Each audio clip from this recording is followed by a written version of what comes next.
Good evening, ladies and gentlemen, all of our brothers and sisters. Globespan is back in terms of its live programs.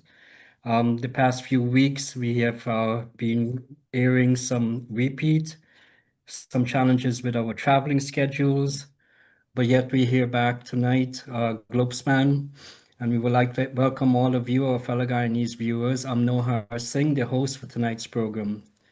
Please press the subscribe button on YouTube to get your notification when Globespan goes live. And on Facebook, do like and share the program. Globespan 24/7 is a platform. It's in its sixth year, offering a community service for all voices. The platform invites all political parties, civil and religious leaders to share their opinions and address their concerns. You can contact Globespan 24/7 by calling 631-782-8694 or support at globespan247.com. That's our email address. It's support at globespan247.com. Ladies and gentlemen, we'd like to tell you our topic tonight is going to be focusing on the US, Venezuela, and Guyana developments, particularly the announcements today from coming out of Washington, D.C. And also we want to talk about Mohamed's, the indictments and possible extradition, and touch a little on the Guyanese inheritance. So join with me to welcome Mr. G.H.K. Lal, public advocate. Offline, I refer to him as the Timex.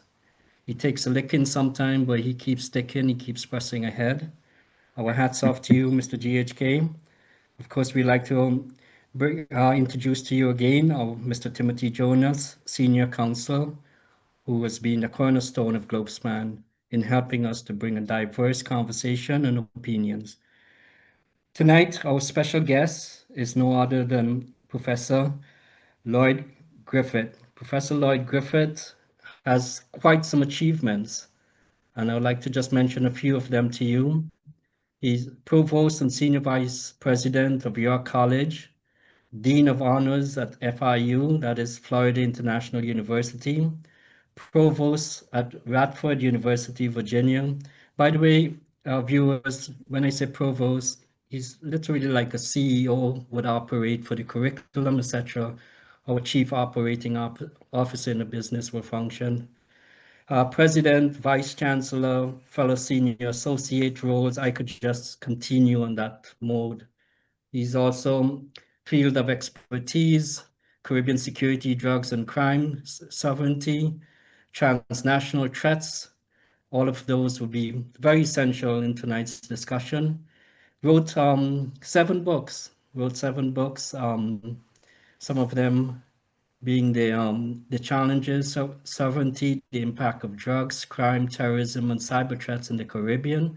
He also included in that fictions, Sylvie's Love, and also Caribbean Life, I believe. He wrote for Caribbean Life as well. His accolades goes on and on, awards, recipients, policy advisor roles. Quite an honor to have Professor Griffith on with us tonight. And if you don't mind joining with me just to view a couple of his work. Devin, do you want to go to those two videos of Professor Griffith? Unveiling a literary masterpiece, Challenged Sovereignty by Dr. Ivelaw Lloyd Griffith. This book demonstrates how drugs, crime, terrorism, and cyber threats converge, shaping the destiny of the Caribbean. 12 years in the making, this groundbreaking study unravels the complex tapestry of challenges facing the Caribbean, including regional analysis and compelling case studies. Grab your copy of Challenged Sovereignty by Dr. Ivelaw Lloyd Griffith with an exclusive 30% discount at the University of Illinois Press or available on Amazon.com.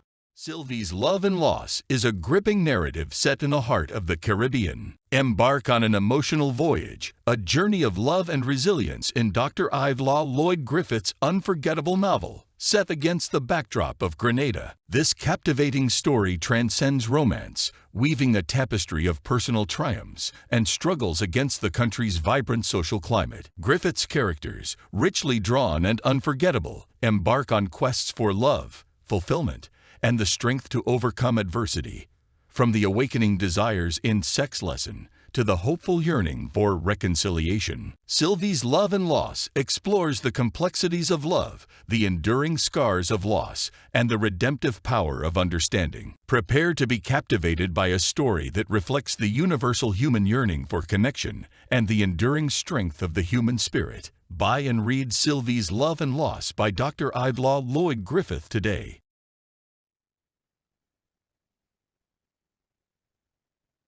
Professor, once again, we want to welcome you to quite a distinction in terms of your achievement, and certainly we see from your vast knowledge, you could have quite a contribution to tonight's discussion.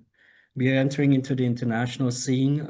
New York Times today, the Trump administration has secretly authorized the CIA to conduct covert action in Venezuela, according to US officials stepping up the campaign against Nicolas Maduro, the country's authoritarian leader.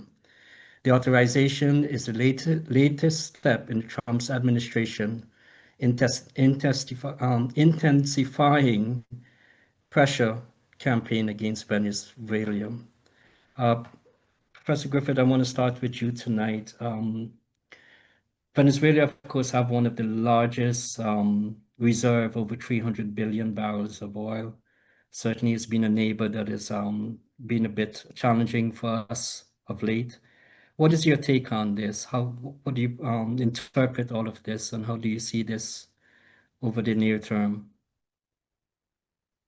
Well, let me begin by thanking you, Nohar, for the invitation to not only return to the program, but to join two distinguished gentlemen, Tim and GHK.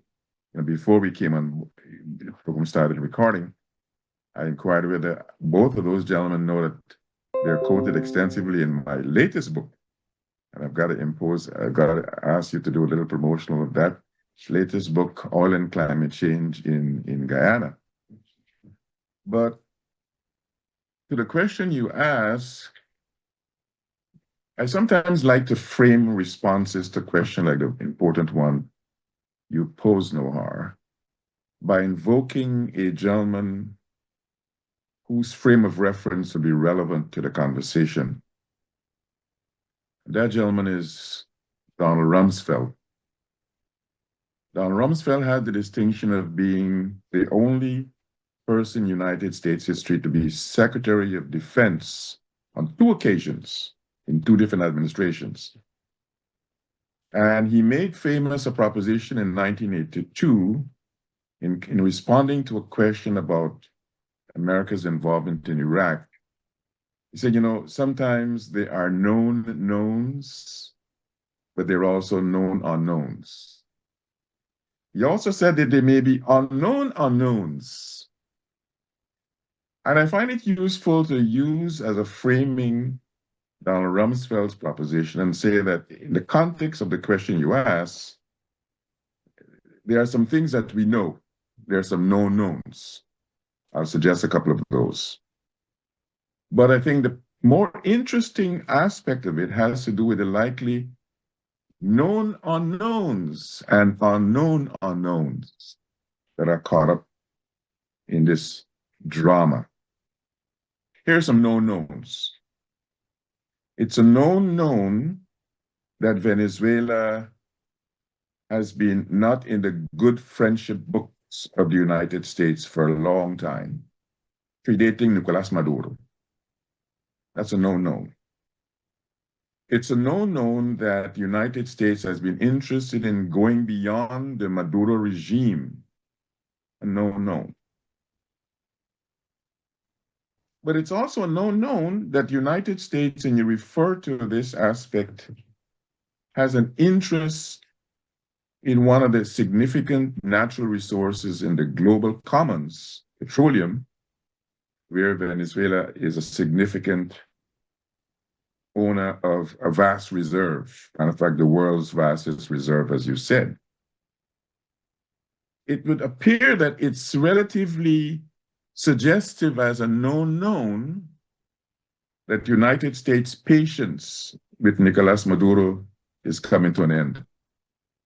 And it seems as though in the last few weeks, some of the things that have been happening in the context of United States in the hemisphere suggests that that patience is now moving to the actual implementation level. And so I would not be surprised if there is a translation of moving from suggestion of impatience to actualization of impatience with a violent action, whether direct or covert. But I think it's important to keep in mind, and I say this in something forthcoming in a British journal, The Round Table, in a few weeks. Guyana is caught in a rock and a hard place in this respect because there is another known in regard to Venezuela, and that is a claim by Venezuela for a significant proportion of Guyana's territory. Maybe we can find a few minutes to talk about that claim. So that claim complicates Guyana's reality in this imbroglio. And it complicates it because, on the one hand, the United States has made manifest its intent to solidly support Guyana. Guyana has felt obliged, because of its own security limitations, to take on board the support, military and security support by Britain, United States, France, and other nations. But at the same time, Guyana doesn't necessarily find it in its interests to have any military action in Venezuela because the potential blowback and the potential dominoes would be deleterious to Guyana's interests. So there are a number of known knowns. There are a number of known unknowns.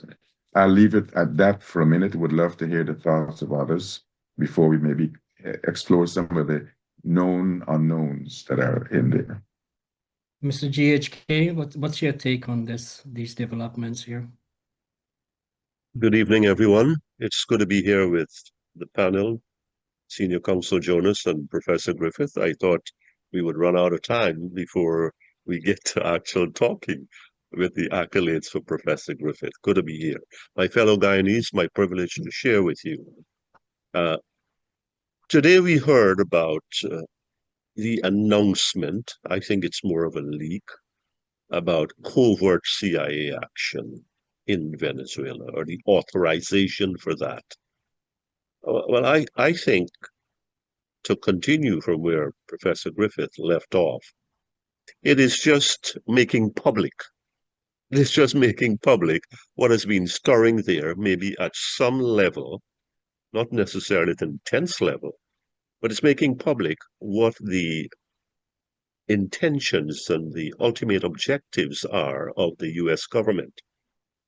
Donald Trump is a transactional president, a restatement of the obvious. I'm going to wring your hand and I'm going to back you into a corner like he's trying to do with China, like he's trying to do with others, until you yield to where I am going, what I want. And he wants Maduro out. And he's made that clear. I think the Biden administration has made that clear, but in a more subdued manner. Mr. Trump there's a method to his madness. There's a method to his madness. And when you can come public and say, I've authorized the CIA to go into a sovereign nation and to conduct covert operations, that ain't really so covert anymore. We're talking about what is overt now, at least in the knowledge that it exists.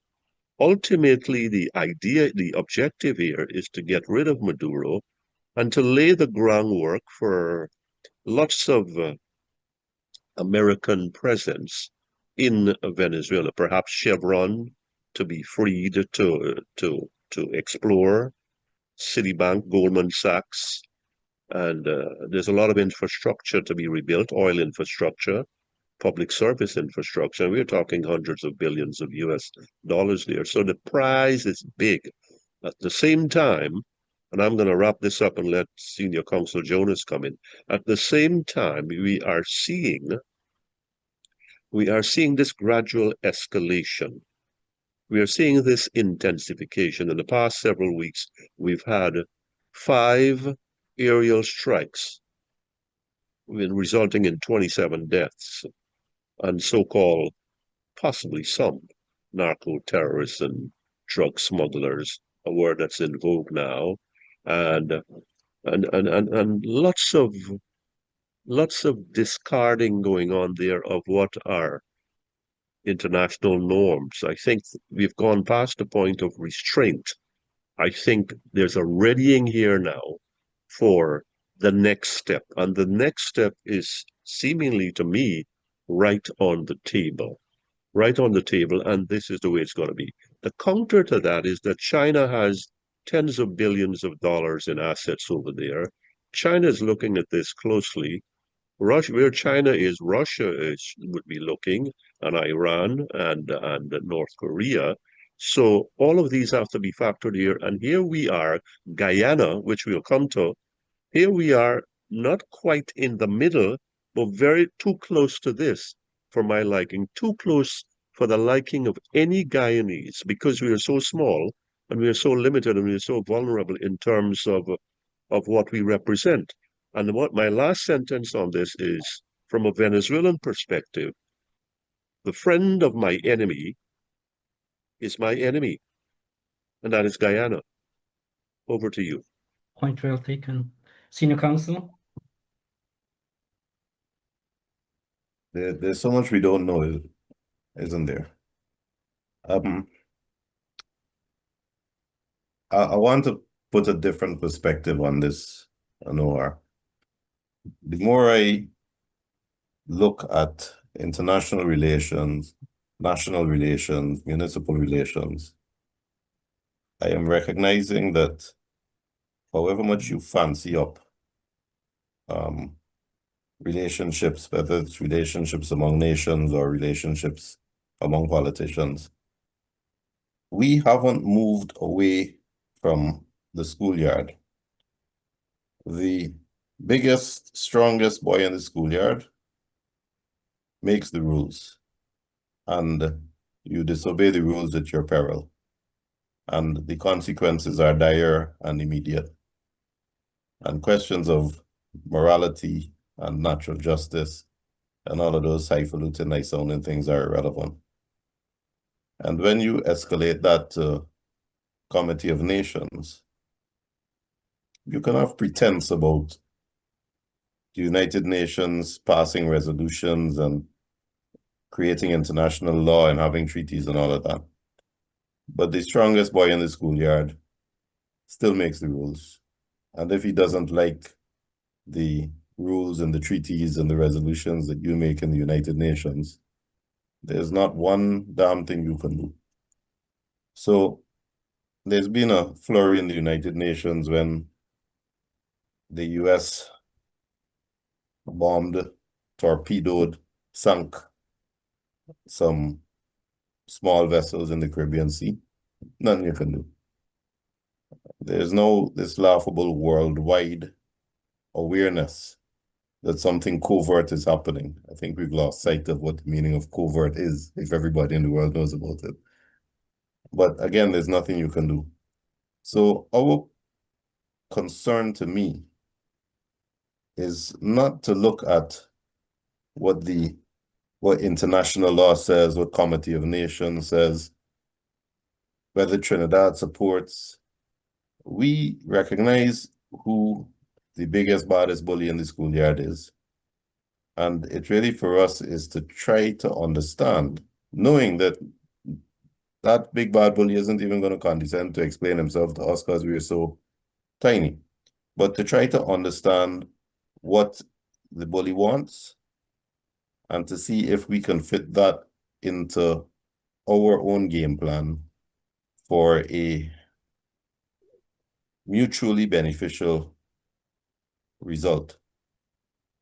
I agree with GHK. I think that Maduro has played his last card. I think he's persona non grata and his days are numbered. No one can do anything about that. If that conclusion is correct, no one can do anything about that. It doesn't have to be covert. He's gone. Whether he's, whatever all the nice words they use, extradited, renditioned, or bombed, it doesn't matter. He's gone. We then, if that's the case, we then have to look at who his replacement is. And if his replacement is as adamant about relations with Guyana as Maduro has been.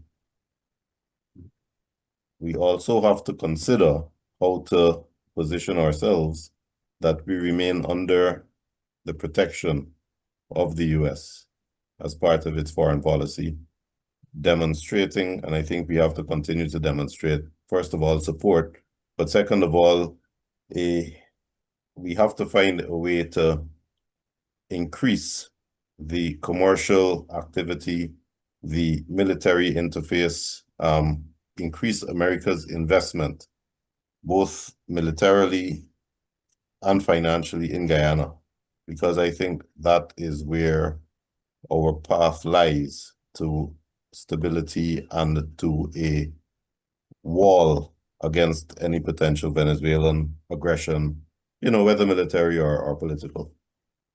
Yeah, good. And just to advise our viewers tonight, we have 3 segments on tonight's program. We want to be talking about the US-Venezuelan development and how this would affect Guyana. In addition, Mohamed's new sanctions and a possible extradition. And also we want to be able to cover the Guyanese inheritance per se. To Mr. Sheikh Abraham, good night, gentlemen. Mr. Noha, kindly explain why have you reduced the programming of this interesting channel to just Wednesday? I have a theory. Thank you for your concern, Mr. Abraham. Just to let you know, internal resources is one of the reasons, among the few others, but in terms of us allocating resources to this, it is also very challenging for us. I believe the program have stayed on, Mr. Abraham, because of a conviction that, we have internally. I don't think it's so much of an agenda rather than a conviction for all Guyanese to enjoy and benefit from a better life and also be able to become the citizens that they have been in the past and still are responsible citizens towards the world and their contribution. So it's really a conviction, but mainly it's internal resources. Professor Griffith, follow me for a minute here. I know all 3, including yourself, talked a lot about the possible changes, a regime change of Maduro. There could be another angle in this as well. And just looking back recently, when President Trump took that initiative to bomb Iran without much of any sort of, he gave them a week, but he went in and bombed earlier. The president seemed to act in a way that whereby if he has a plan, he executes it. He doesn't really hesitate. But in a case like this, and Professor Griffith, bear with me in a second, he literally is signaling to them that yes, there are going to be these quote unquote covert activities. In a context like that, he's signaling to them that yes, there are going to be activities on land. But one could also construe that to be, Professor Griffith, that he's given time for some sort of a negotiations to take place. Now, first, there is a negotiation and some sort of an agreement on both sides where Maduro stays in his regime. How would that really affect Guyana, given the fact that Guyana is in the middle of this? It could be a staging ground. They could be using it for surgical strikes, no matter what it is. But Guyana is in the middle. So my concern, or what I would like you to bring out to the viewers, if there's no regime change, how would it really affect Guyana? What's the possibility there? Or going back to Timothy Jonas' comments that if there is, what sort of guarantees do we have in the future that our boundaries would be respected? And of course, there would be some sort of covenant towards our defense. So there's 2 angles that I'm trying to get across there in my comments. Please, Professor Griffith, go ahead. Yeah, but very good question, framing commentary, Noah. But before I get to that very good question, I want to go back to my known, unknown formulation. And to suggest that in the context of the set of drama that we're talking about, it appears to me, and Timothy referred to an element of this as well as GHK, there is more in the mortar than the Venezuela in the vessel. I think there is a geopolitical set of elements that the signaling, the action, the intent, whether covert or overt, involves much more than Maduro and Venezuela. I think there are concerns about China presence, not only in Venezuela, but its expanding presence in the Americas. Last week, a massive offshore platform from China moved into Lake Maracaibo. What it suggests, what it means, is an investment ramp up of China in Venezuela. So my thinking is that this mortar that has Venezuela as a key element in it is a mortar that has Venezuela and other elements, not just the vessel. Now, to your question, Nohar, I think here is where we can see a number of known knowns and known unknown possibilities for a conversation of scenarios. I think the first scenario is to recommend that the conversation doesn't have to be direct action that would involve Guyana. The American military is skilled enough, versatile enough to be able to do a covert or even overt action without using Guyana's territory. I think at first, were I Guyanese authorities or advising the Guyanese authorities about a possible consequence, my immediate concern of any potential replacement of Maduro would be in relation to the question, what happens to the case before the ICJ? Only this 2 months ago, the Vice President of Venezuela, Delcy Rodriguez, made it most clear, which she had done before, that Venezuela will not accept the decision of the ICJ whenever it's rendered. I think that has got to be a consideration by Guyana, because we have hung, or quite legitimately and appropriately, we've hung lots of our investment in the future on the success of this case before the ICJ. Hopefully it will be a decision rendered by 2027.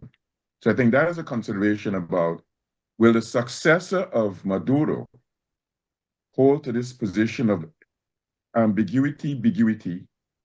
He's following the contours of the ICJ, but he's made quite candid, quite manifest, quite pellucid actually. They will not accept the decision going forward. I think a consequence of a replacement for Maduro also would have to do with what are likely impacts on Guyana's investment in this significant resource called the oil. But are there implications for Guyana's investment in other things in that Essequibo territory? GHK has been, among other things, chairman of the Gold Board. We know the massive investment by Chinese and Canadian and other companies in Essequibo in gold.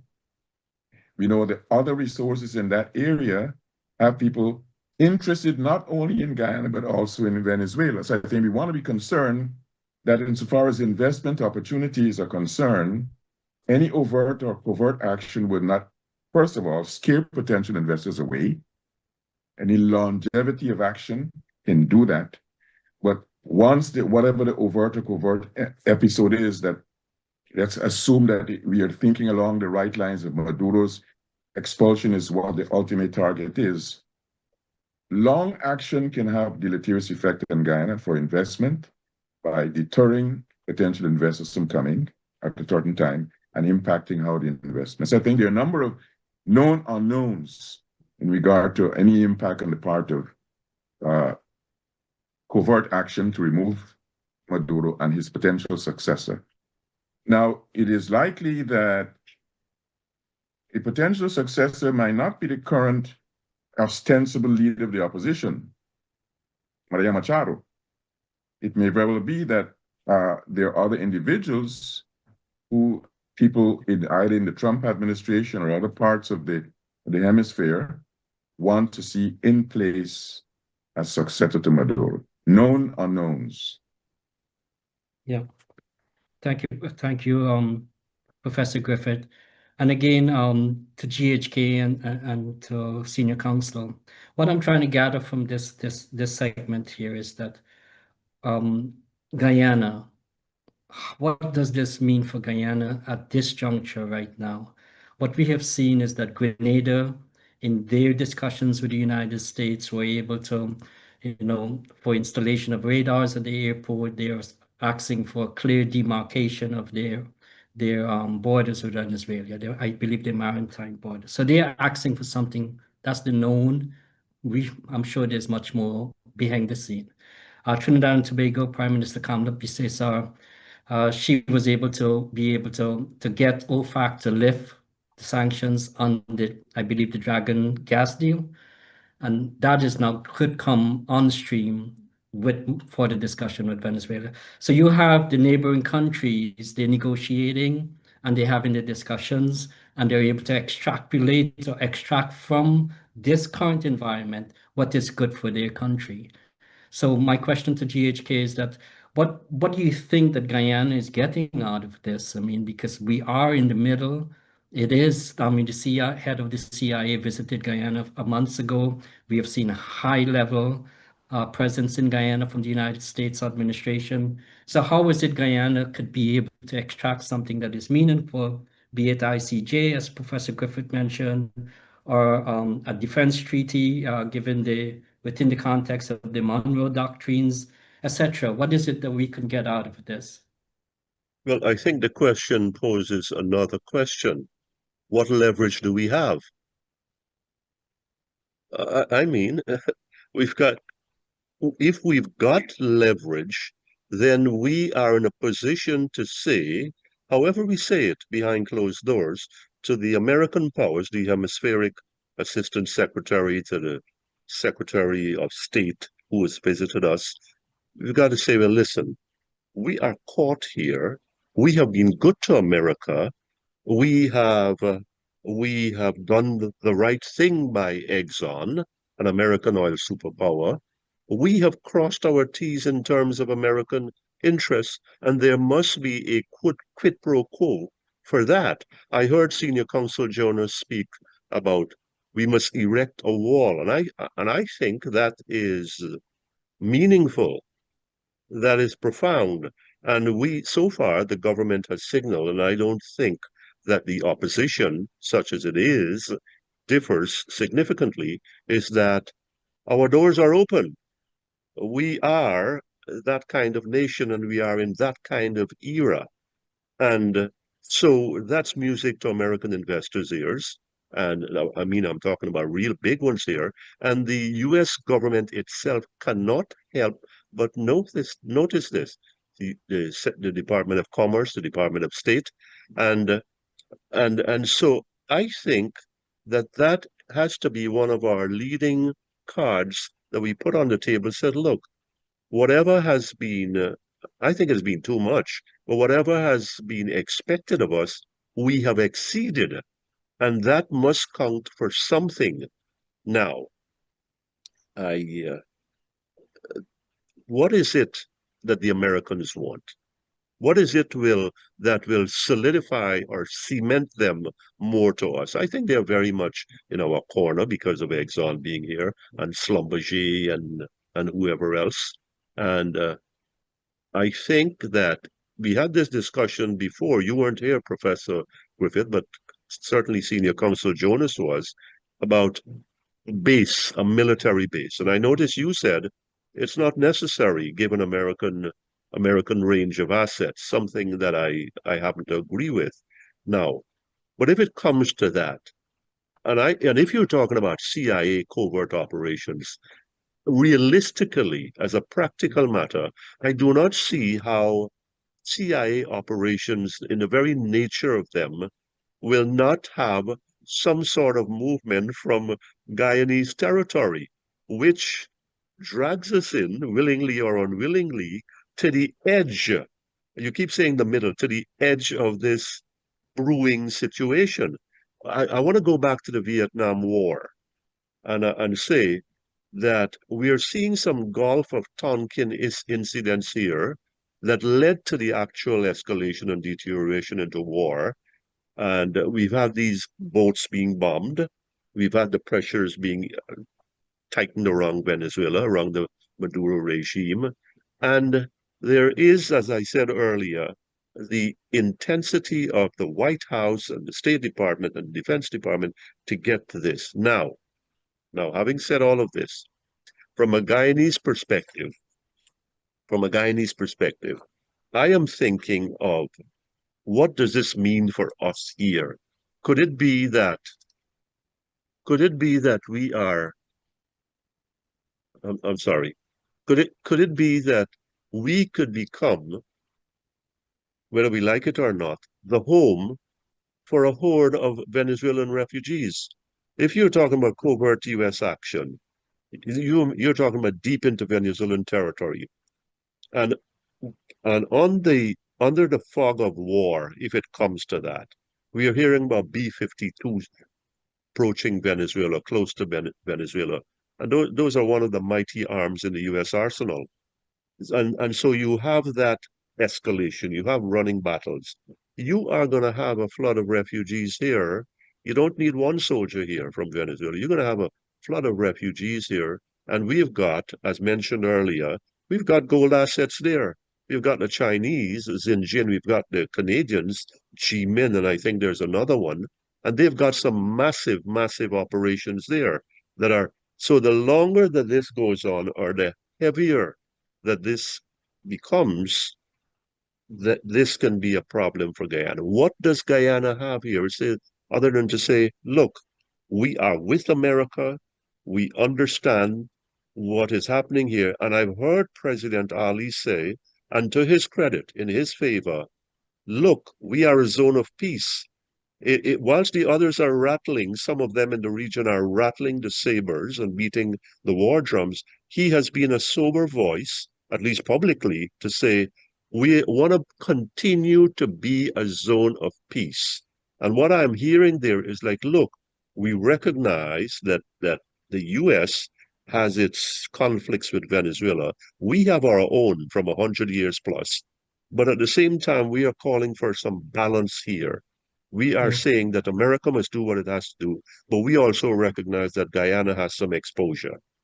Yeah, yeah. Thank you, Mr. GHK. Senior Counsel, what could we extract from this? How do you see our vulnerability, and what could we do to strengthen our position? You're muted, Tim.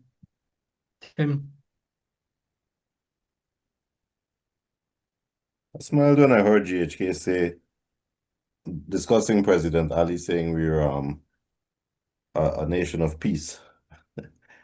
You know, when you go back to the schoolyard, the small wimpy kid, he always preaches peace. He doesn't rattle sabers, to reuse your expression.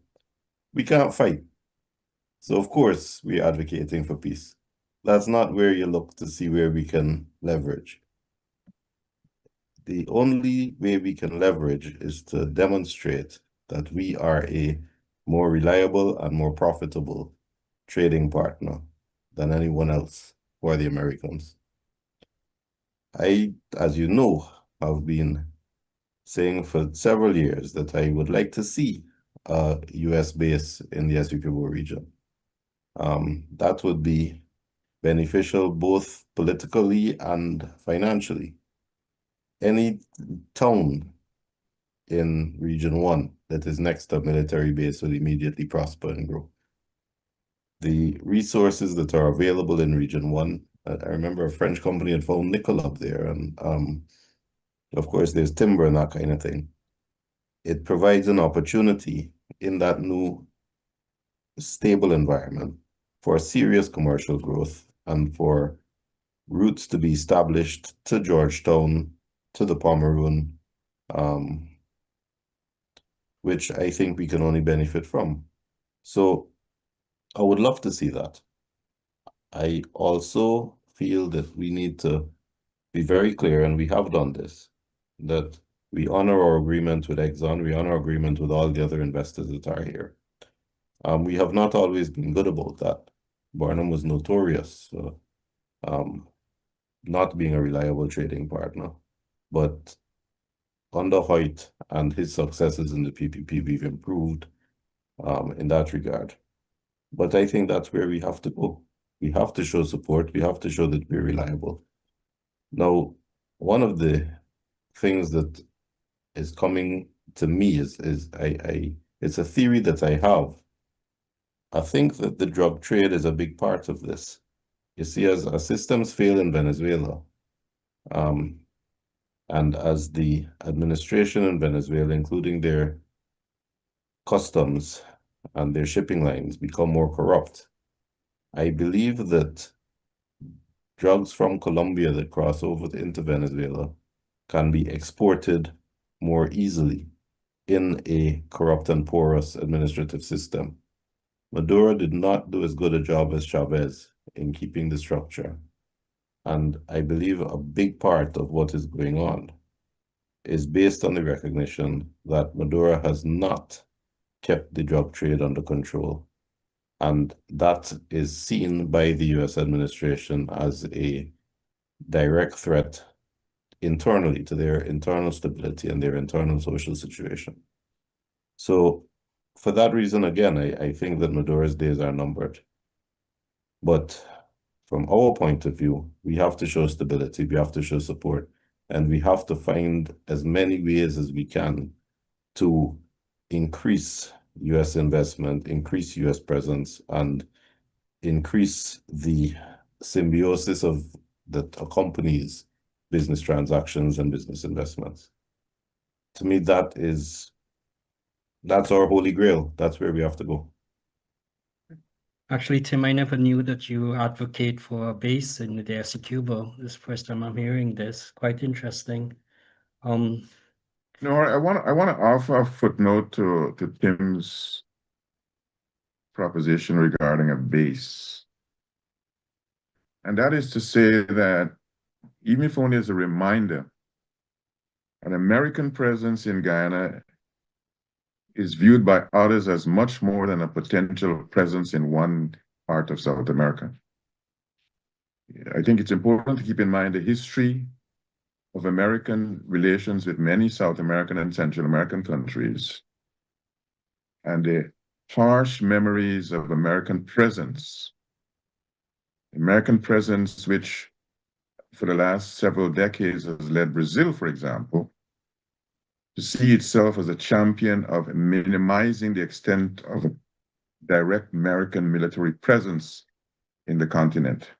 So I think there are broader geopolitical implications, not simply a bilateral relationship between the United States and Guyana, but presence.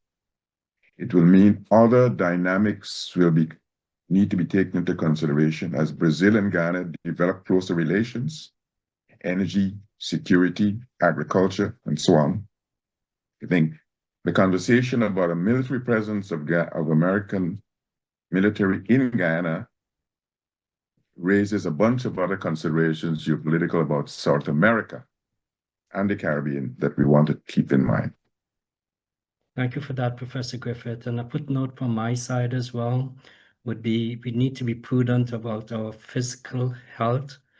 That is to say, once the Venezuelan oil comes on stream and being able to come into the market at full pledge, obviously we would see a further reduction of oil prices, which would also affect our economy. So it's a good opportunity for President Irfan Ali and the PPP government to be able to sit and certainly carve out what could be a defense treaty for Guyana for the long term, medium and long term, and also protecting at the same time our economic stability and prosperity. I want to pause there for a second and just want to welcome Mr. Colin Singh from Canada. This gentleman has never missed the Globespan program, and we certainly recognize you at all time. So thank you for being in support of us as we continue this discussion. I want to advise all of our viewers that Globespan now is really up. Our programs are now on Wednesday. The first and third Wednesday of every month, Nohar Singh, myself, will be hosting the program. The second and fourth Wednesday of every month will be Dr. Rose. And whenever there's a fifth Wednesday, subject to Dr. Bisram availability, he travels a lot. He more than likely will be on the Wednesday. So we have consolidated onto our Wednesday program for now. Obviously, as things continue to develop in Guyana, we certainly will be in a position to bring back on the Monday if necessary. I want to encourage our viewers as well to support Globespan partners, buyfromone.com. They ship all of your Guyanese style and Trini style food, meat, groceries throughout the United States. And certainly you should try the 7 curries, one of their specialty, the Baigan Chokan roti. So buyfromone.com. If you're living in any of the states, be it California, Florida, Pennsylvania, no matter where, they ship all the West Indian groceries and food. If you're living in Queens, there's Curry Roti Box, and they deliver throughout New York, all the way out to Manhattan, Brooklyn, Bronx, Long Island. That's curryrotibox.com. And please don't forget Travelspan for your traveling needs. Offices in New York, Trinidad, and Guyana. Travelspan number is 718-845-0437. I think a lot of our viewers right now are very anxious for us to get into the second segment, which is the Mohammed's new indictments and possible extradition, conspiracy to commit mail fraud, wire fraud, conspiracy to commit money laundering, related forfeitures of property, seizures, and provisions. To start with on the Mohammeds, certainly all indications are they're saying um, they're going to be filing to fight this case. So I wanted to start with Mr. GHK. Mr. GHK, what's your take on what's you see in the near future here with the Mohammeds? Well, they were sanctioned first. They've been indicted, 11 charges, and the talk is about extradition. Extradition can be a drawn-out process. It can be a drawn-out process, though the government may want to expedite that for its own purposes. Now, wire fraud, mail fraud, I've had a couple of looks at the indictment, and some things just spring out at you. But I think, with all of this business about gold smuggling, money laundering, tax evasion is all is alleged, all is alleged. Let's preface that. And I want to address this in a way that our viewers or our fellow Guyanese who are in America, in Canada, maybe England, elsewhere, wherever, I want you to get an idea of what is going on here. Goals, and I've said some of this on another program. I will minimize that and repeat some of that and then go in another direction. Gold smuggling, you hear that, and you think Gold Board, and you think GHK Lal. And some people have decided, and I don't think they decided on their own, to make me the poster child for gold smuggling. From the indictment says from 2017 to 2024, and involves 10,000 kilograms of gold that were smuggled using seals and boxes that were originally signed off on by the authorities. Now, let me tell you how this process works. First of all, a definition of gold smuggling. By its nature, it's not on the table. It's not in the open. It's not official. It's smuggling like catfish or drugs that you heard about, or human trafficking, human smuggling. It's underground, and it's got a very, very tightly knit band of co-conspirators, collaborators. So I go to the Gold Board in March 2017, and I'm there until February 2020, and we hear about this. What's the process? What's the procedure for export, legitimate export of gold? It's got 4 sets of eyes there. It's got the exporter, whether it's an ounce of gold or 1,000 ounces of gold, prepares his documents, his or her documents. It's got to be a licensed exporter, by the way, and says, we are preparing for this flight, and we've got this cargo, and we need for it to be processed. 4 sets of eyes have to be there, 4 state agencies, the Guyana Gold Board, the Guyana Revenue Authority customs officials, the Guyana Police Narcotics, and CANU. 4 of them. They all have to be there to inspect this cargo of gold, to weigh it, to seal it, and to sign off on it. Then the exporter takes it from there. After that, the Guyana Gold Board does not have any other relationship, interaction with that gold. It goes through the airport, customs again, and whatever arrangements are made there.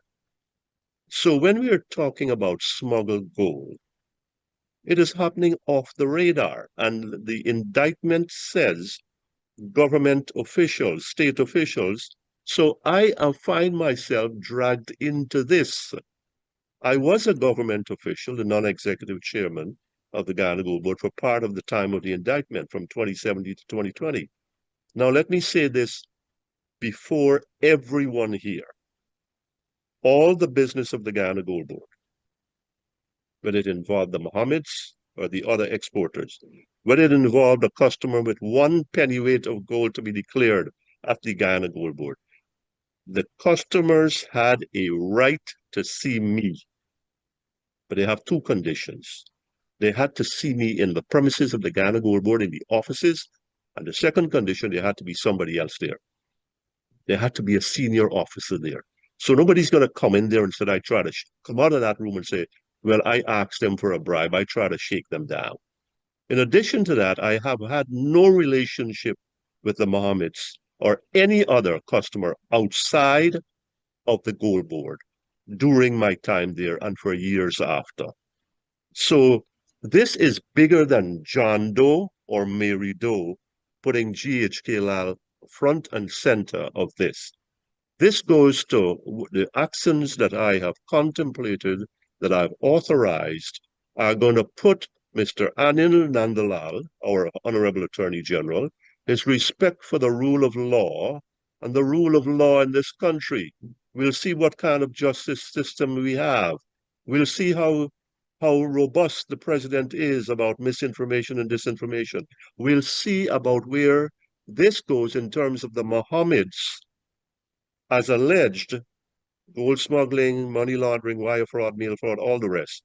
Politically, I see the government wanting to expedite this to get rid of a political thorn, a political threat out of their ear. The Mohammeds have every right to fight this. They have signaled that they will fight this. I think this could be a knockdown, drag-out fight, especially given the speculation about how much of their own dark intelligence they have on their former friends. I have not been in that circle of friendship, but their former. So this thing is blowing up here now. The U.S. government, and I'll tell you, there'll be more indictments, and the name I will guarantee you to everybody here, whether it's 10 indictments or 100, whether it's 1,000 charges, I'll give you one guarantee here, my fellow Guyanese. The name GHK Lal will not be in there. But this journey here will continue about gold smuggling and who was responsible and who made the passage clear. You've got to get a set of players who are intimately connected, trust one another, have been doing business for years, long before the PNC came into power in 2015 and long after it has left. As we saw, 5.3 million US dollars worth of gold was seized by the US authorities on June 11, 2024, when the sanctions were announced. Now, where does that leave us here? It leaves us questioning ourselves, what do we have for systems? What do we have for overseeing state agencies, our checks and balances, our watchdogs? What kind of ethical leadership do we have here? What kind of people we have who are looking into what you are going to go into later, our patrimony, our inheritance, which is a better word, and and the diminution of it, the dilution of it. And I want to leave this here and hand over back to you by saying this sentence.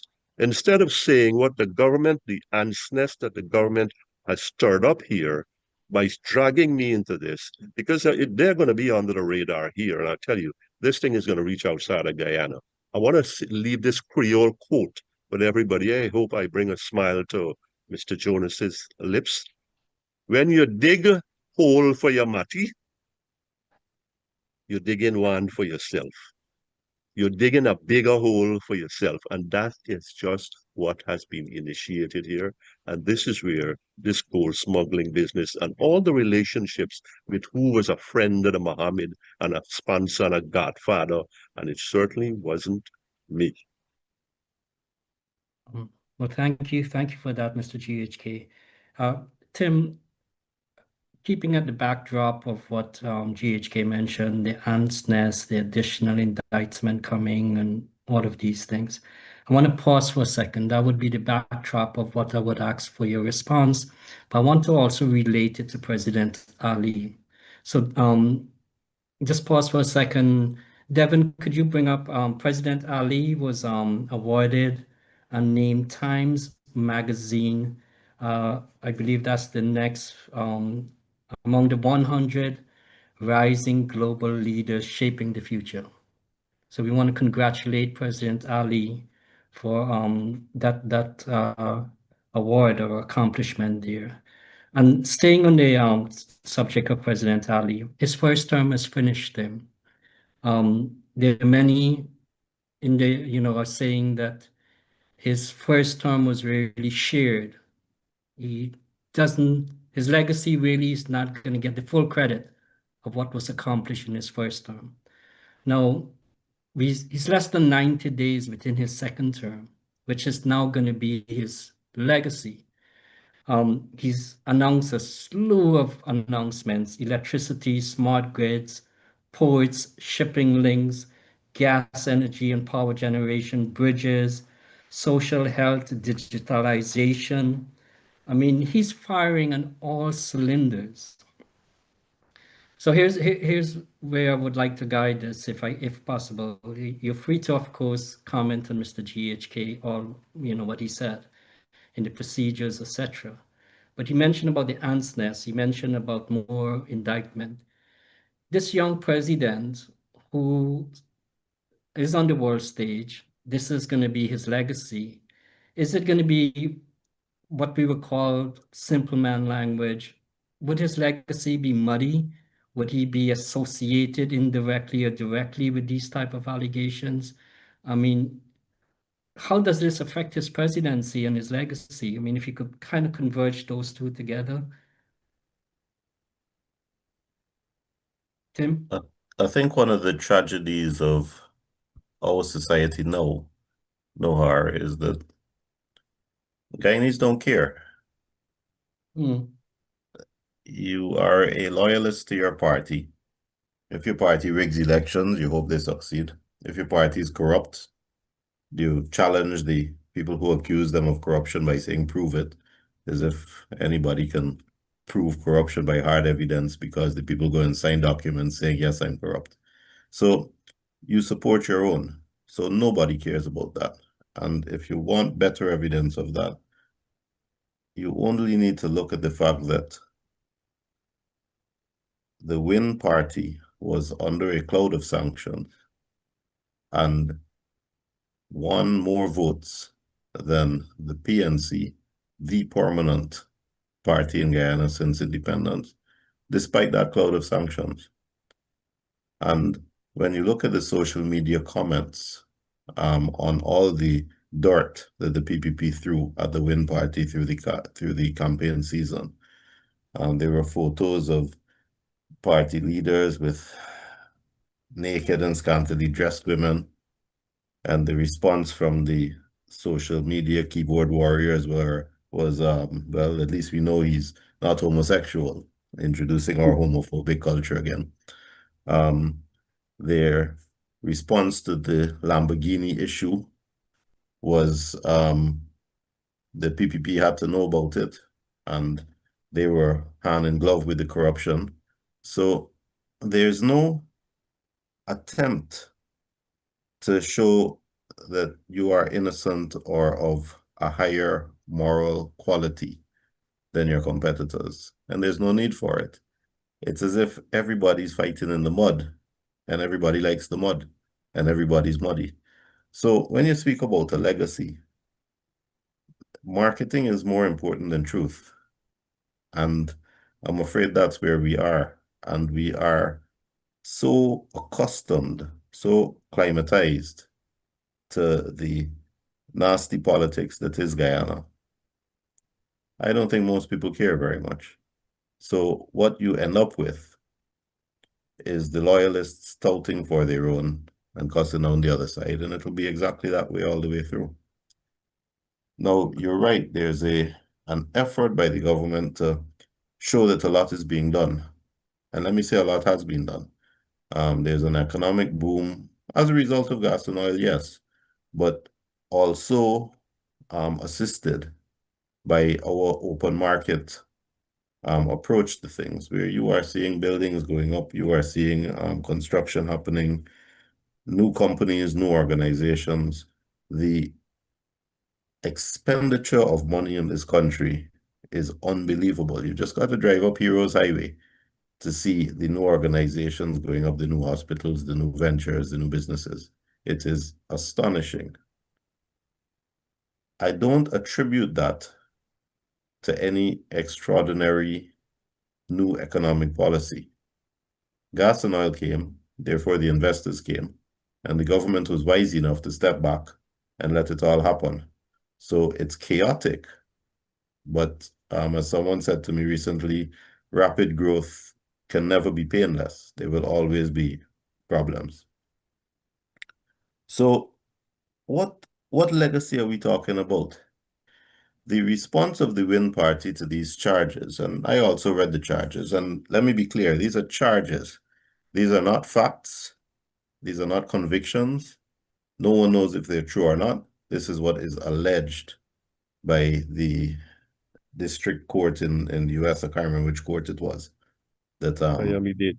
announced, yes, the Dayton court that announced the charges, that a box of gold was stamped with the two stamps required, the Guyana Gold Board and the Guyana Revenue, the customs, and left Guyana and came back empty,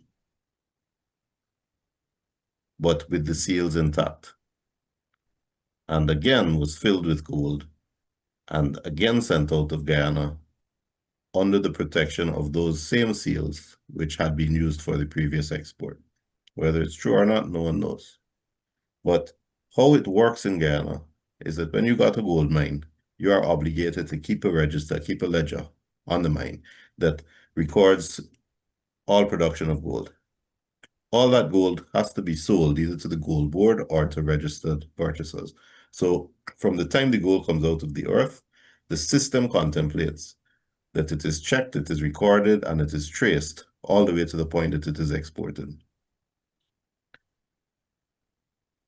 That doesn't mean the system works, because if I don't want to pay you your 2% royalty, all I have to do is not declare the gold when it comes out of my mine. And if I have relations with the Generalissimos in Venezuela, when their economy crashes because of US sanctions and all they got is gold, I can buy their gold cheap, and therefore I have gold available. And if I can find a way to get that gold to a buyer who's not too concerned about where the gold comes from out of Guyana, it can work. To me, the real tragedy, the real shame that no one's looking at is that in those indictments, in those charges, the offense is that Guyana has been deprived of tax revenue from the export of this gold. So the loss is tax fraud in Guyana. Whether it's proved or not my problem, not my business. The only way the US claims jurisdiction, claims even to have any interest in this, is because it says some of the money in the purchase of this gold passed through a US bank. What on earth is the matter with our government and our systems and our prosecutorial system and our revenue system and our customs agents that as a matter of record keeping, we can't identify, investigate, and prosecute the kind of charge which obviously is taking place in Guyana and, if true, is hurting Guyana. But that got to be done in the States. So what we are admitting then is we are a failed state. And what's interesting is I see PPP loyalists who are in the know because they announce it on Facebook before it happens. They're saying, wait, something large is coming. The Mohammeds are in trouble, wait and see. So they know, they're in the know. And they're not recognizing that when they crow, because they heard a whisper about US acting, they're acknowledging the failure of their own systems because they can't prosecute and enforce their own rules and their own laws. We have to fix our systems, and I think for me, that's where the problem is. Oh, that's a really nice piece, because I really want to ducktail back to what you said about the failed state, Guyanese being robbed, and what is wrong with our system. But I'll just pause for a minute again. I just want to recognize another Guyanese, Dr. Mark Chatterpaul. He's the executive director of Hunters College, New York Food Policy Center, where he leads efforts to develop intersectoral, innovative, and evidence-based solutions to prevent diet-related disease and promote food security in New York City and other urban centers. Professor Griffith, looking at your accolades, us talking about people like Dr. Mark Chatterpaul, Guyanese, who are making significant contribution outside of Guyana. And dovetailing that back to what Timothy Jonas just talked about here, our inability to police and prosecute our wrongs. Now, in the backdrop of that is that the Guyanese inheritance. And just taking it from a godly standpoint, we were born in Guyana. We're now contributing towards the world economy from Dubai to all over the world, Washington, D.C., California, the Caribbean, we have been contributing. The inheritance that we were born into is forestry, gold, bauxite, diamonds, manganese, sand, stone. I'm running out of time here. Agriculture, hydro, of late oil. We are born rich people. I mean, very much a substantial amount of wealth that we are born into, but yet we are building other nations, and the majority of our people are still in the state that they are in. Professor Griffith, how do we get our Guyanese people to a point of what Timothy Jonas is talking about, where we could police, we could prosecute, we could be accountable, we could be unaccountable in the sense that question our own. If we voted for government, then we should be able to address the concerns that we have so Guyanese can realize their full potential and, I guess, equally or probably more importantly, the inheritance. Professor Griffith, give us some guidance here. How can they realize the riches that Guyana has to offer them? Very good question, but I want to, as I've done before, look back to something that was said earlier and then come to that direct question, Nohar. And I want to associate myself with you and others in extending kudos to President Ali on being listed among the 100. But I want to recommend that the conversation about legacy should not be only in relation to whomever is the president. The conversation about legacy and fallout potential from the Mohammed's indictment should be broadened to look at what the likely impact and implications for the society writ large. And I want to recommend that we are likely to see some of those implications, some of those fallout elements impacting democracy in how it manifests itself in the evolution of our political parties. Think for a minute how WEN came into being. WEN came into being in the backs of Azruddin Mohamed. WEN is a manifestation of a personality, uniqueness, and a philanthropy. WEN does not have deep organizational breadth and strength. And therefore, ask the question, what happens if either by way of the legal gymnastics before anything happens to move him beyond Guyana, or if he is moved outside of Guyana for prosecution, for trial, what happens to that political party WEN? What is the survivability likelihood beyond a year or two?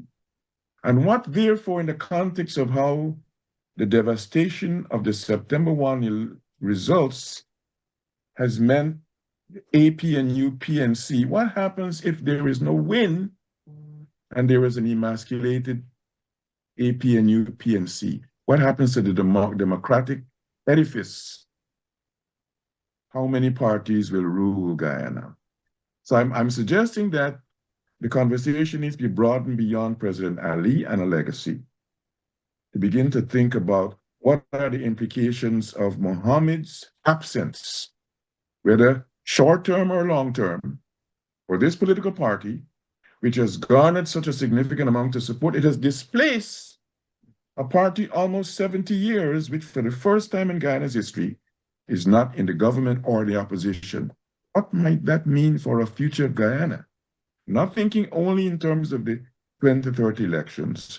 I think the conversation about legacy and implications need to go beyond president, whomever the president is. No society, whether you're a society as young as Guyana is, with an infusion of resources, and I want to pause on that to say, Nohar, not only do I associate myself with your commentary, the wealth, but there's an omission of one significant natural resource which has not been in the conversation recently, that is there in this same Essequibo, uranium. I give the details in my book, Oil and Climate Change in Guyana, in talking about the Essequibo, the value of the Essequibo, highlighting not only the gold, the bauxite, the manganese, but the uranium. The current vice president of Guyana, Bar Jagdeo, when he was president, made a trip to Iran. Why? President Ahmadinejad invited him because Iran was interested in prospecting, exploiting Guyana's uranium. I have the details there. Didn't go too far for reasons which we suspect and know. But let's not undervalue that Essequibo richness, that Guyana richness in natural resources includes that very valuable resource called uranium. But even if Guyana didn't have uranium and gold and all those allied resources, even if it only had the oil and gas, you cannot have an expectation of adequately building and exploiting unless there are three fundamental variables in that development matrix. One variable called institutions, educational, legal, and other. One variable called values. You know, I make the case in the last chapter of this book that the oil and gas conversation we're having, adequately and appropriately so, should not only be a conversation about the technical, the managerial, the resources in the natural resource fund. It should be a conversation about values, honesty, where there's a deficit, respect, where there's a deficit, recognition of the value of empathy, where there's a deficit. So I'm suggesting to you, Nohar, that we have got to build these institutions. I'm delighted to see that efforts are being made to invest in some institutions. You mentioned Mark Chattapal. Don't know the gentleman. I think I may have run into him once or twice. But I am delighted that among the contributions I made as Vice Chancellor was to inaugurate an institute, something that is still there years after I've left, an Institute for Food and Nutrition Security. Because even though we were talking about oil and gas back then, I kept saying, Guyana has too much to go for it, to only look at the oil and gas basket. So I remember going to Barbados, recruiting a gentleman who's now still at UG. Let's get this food and nutrition security. So we've got to focus on investing, enhancing, strengthening institutions. We've got to do something about values, and this conversation about values is not a conversation that we should be led by only people in the political sphere. We pride ourselves in Guyana and O'Hare, GHK, and Tim as being a society that is faith strengthened, whether it's Hinduism, Islam, or Christianity. We believe that we have, even if it's only platitudinous, attachment to those. But we need to translate that into having the faith-based leaders be part of the conversation with shaping societal values that really are grounded in some of those tenets of those religions. So values has got to be part of the conversation. Institutions got to be part of the conversation. And honesty at all levels. Not only, as Tim quite rightly said, for your people, my Mati, it's got to be everybody's Mati and how the society writ large may profit in equitable ways in moving forward. So my long-winded one Guyanese minute commentary on that. No, it's not. It's well needed, Professor. I myself has become an admiring Globespan because we have talents and in-depth discussions, guests with such accolades and background that this really could be transformational in terms of our society. By the way, there is someone in my house. She's probably upstairs listening to this program. I think you just got a fan when you start talking about values and honesty and integrity and all of that. So something we've been trying to get across from, on Globespan. But I really want you to know, though, that these are the type of conversation we need to have. Not the cuss out, not the whole set of drama that we see in many cases, but we need to nation building. And it wouldn't only come from within Guyana. Also, I think it was Vincent Alexander in one of his appearance mentioned how important it is for changes to come from the outside. Ms. Nirvani Prasad posted, if they were muddy, find the muddy parts and put it out there with evidence.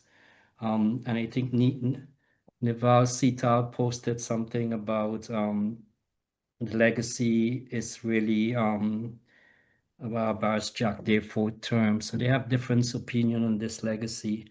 To my point about Mark Chatterpaul, Professor, I never met the gentleman myself. But the purpose of Globespan bringing out these sort of accomplishment by Guyanese is to show the enrichment of our people all across that could be able to be transformational to our country. And we all have a role to play because we all will have to answer at some point, what did we do with the talent that we were gifted for? Having said that, I want to move on to Mr. GHK. Mr. GHK, we're running into program time. I mean, these discussions are so in-depth and, so valuable to our country. But I would let you, make your closing comments in terms of what part do you want to cover from this? Is it the Guyanese inheritance, accountability for what we have, what Timothy Jonas spoke about? So I'll let you just get free rein on this one. Go ahead, Mr. GHK. Well, thank you for that. And as you know, and I think Timothy knows a lot, and the audience, it's a theme that I have been pounding repeatedly in different forums. We've talked about strengthening our institutions. I am with you. If we're going to have a legacy of which we are proud of, our institutions have got to be way, way better than they are. And how do our institutions be better? They are inanimate objects. People activate them, people energize them. So we come back to what you have talked about, what I like to call ethos, the ethos. You talked about values, and I used to talk about values and virtues. And so we come back and here it is in the middle of our program, 2/3 of the way, we were talking about gold smuggling and wire fraud, and another country essentially identifying where the holes are. And I will take the free rein and go to Brother Timothy Jonas and say, when the Royal Canadian Mint and the London Bullion Market Association said, you've got to account for gold that you send to us for refinement from the mine to the market. And I said, well, this is the way it's got to be. And you can imagine the hell that I had to face. And today to come about and to have your name, to suddenly be a friend of the gold smugglers, to be their brother and their co-conspirator, that has to rankle. And so when you go and we talk about legacy, when we talk about patrimony, when we talk about the way forward, it has got to be with the people who have got some essence in them to make those words come alive and to say, this is what I am about, this is what we are about, this is what Guyana is about. So we've got to live the talk, walk the talk however you want it.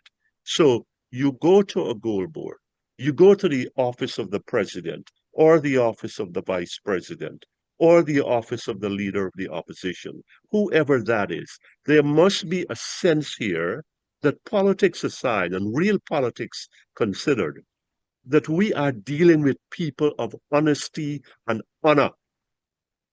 And unfortunately, sometimes, many times, I find myself questioning that, and not just slightly questioning that. And so, unless we have a tremendous transformation, we are not going to have any legacy to talk about. We are going to continue choking one another in the eye, stabbing one another in the back, kneecapping each other, skull crushing.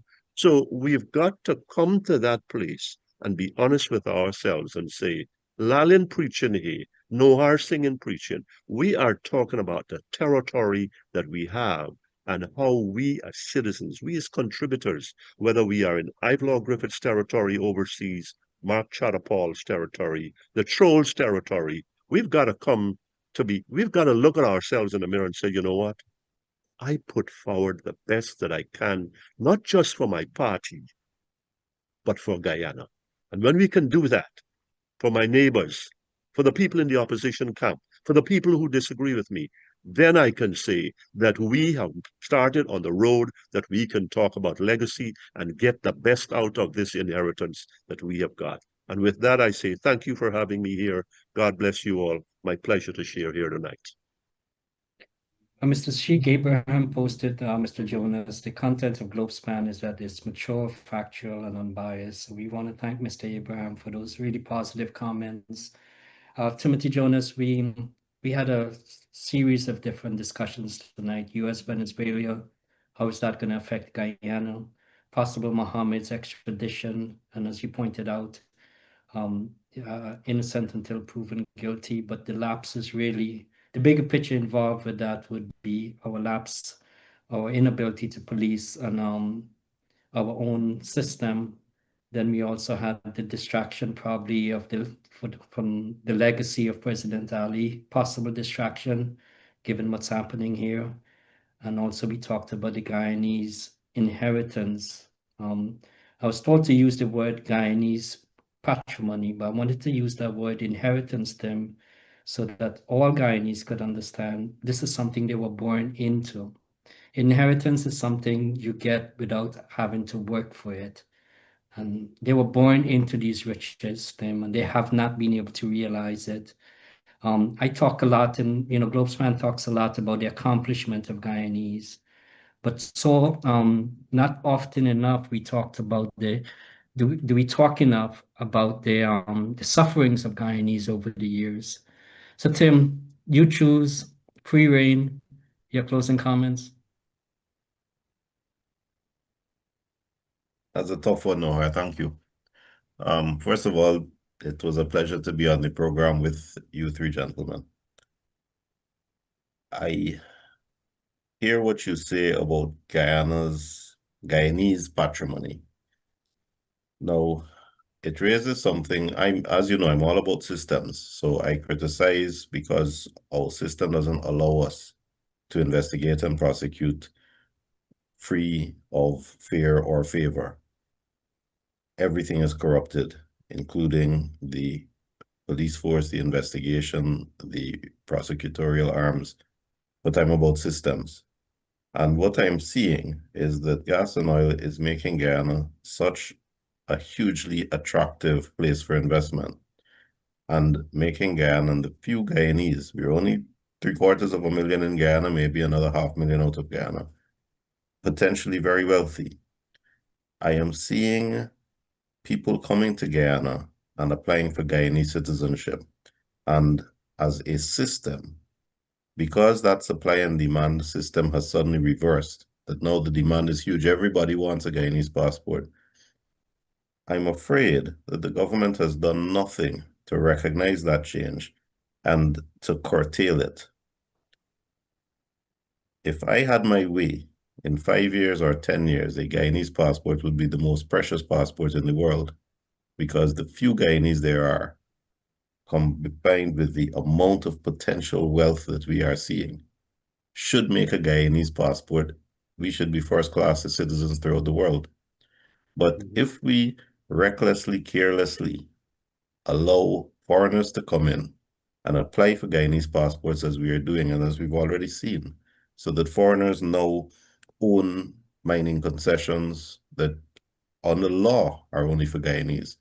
Foreigners now can apply to central housing for housing, can apply to government for preferential treatment and tax relief, can apply for timber concessions. Because they've applied, they've come here, they've lived a couple of years, they've applied for a Guyana passport, and suddenly they're citizens. And on the cover of that, all of this is happening.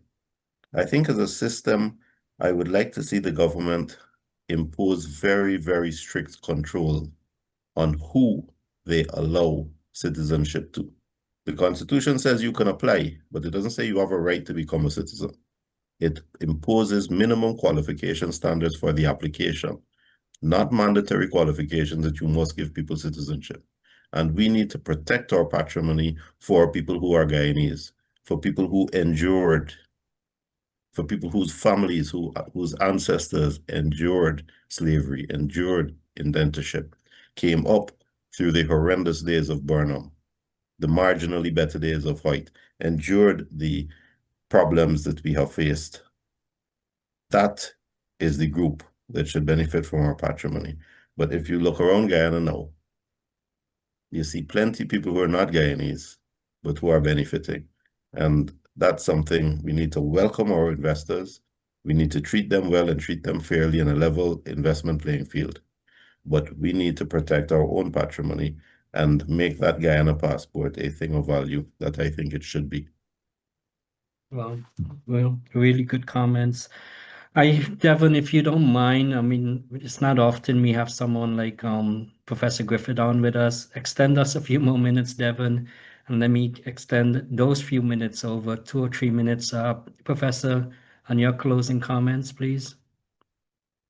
Thank you. Allow me to begin by thanking you, Devon Nohar, for facilitating participation tonight. And I learned a lot from the engagement with Tim and GHK. One other 2 sets of comments, and the first of which is to pick up on something that Tim said. A good friend of mine right here in New York, Dr. Dan Paul Narayan, had a book launch of my new book, Oil and Climate Change in Guyana, a couple of weeks ago in Dick Library in Richmond Hill. And Dan Paul was talking about his recent visit to Guyana. He was there for the elections. And at a place along the East Bank, he was interviewing people. Every one of the people who he interviewed, he was asking them where they're from. It took him to get to the 13th person to get a Guyanese. The first 12 people were from some place else, and some places that are very far away from Guyana. I make that point, I share that anecdote to suggest to you that, as Tim quite rightly said, he didn't use these words, Guyana is becoming a magnet because of the oil, because of the gold, because of the agriculture. But 5 years ago, when I wrote about this issue, I said the magnets tend not only to attract the good guys, the magnets can attract the bad guys. And my worry is that, and it comes back to the point about institutions, if we don't sufficiently strengthen the institutions of national and territorial security, we're going to have an inundation of some of the bad guys. Some of them they don't have to come physically. I highlighted Guyana, I flagged Guyana as a place that needs to place more emphasis on cybercrime. Some of the bad guys, some of the magnets are going to be using the technology to wreak havoc on individuals, on corporations, on the government. The book, one of which Nohar previewed, Challenge Sovereignty. I have examples, including in Guyana, of the cyber criminality in the last 5 years. So my point is that as we become a greater magnet, and we cannot avoid the magnetism, Guyana needs the more talent from outside Guyana, some of whom are not Guyanese, but we also have to protect by strengthening the institutions, physical and technological, to ensure that the place is a wholesome place, not only attracting good guys, but managing the bad guys who are going to come. Here's my second point.